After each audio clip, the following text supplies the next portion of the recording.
আগের ভিডিওতে আমরা বলেছিলাম আমরা সবাই মিলে গেছিলাম মাসির ছেলের বাড়ি, কারণ মাসির ছেলে নতুন ফ্ল্যাট নিয়েছে, তার গৃহপ্রবেশে আমরা গেছিলাম।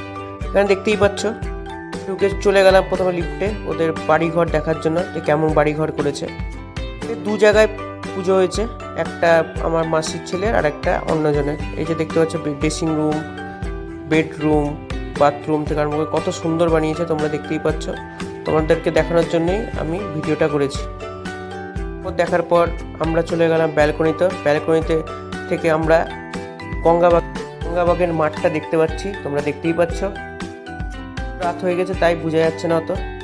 এই যে এটা হচ্ছে বেডরুম, কত সুন্দর করেছে তোমরা দেখতে পাচ্ছ। সিঁড়ি দিয়ে নেমে চলে গেলাম খাওয়ার উদ্দেশ্যে, আজকে আমাদের নিমন্ত্রণ, তাই নেমেই 4 জনে বসে পড়লাম খাবার টেবিলে, তোমরা দেখতেই পাচ্ছ। এবং খাবার টেবিলে বসার পর আমরা খাবার পেয়েও গেলাম।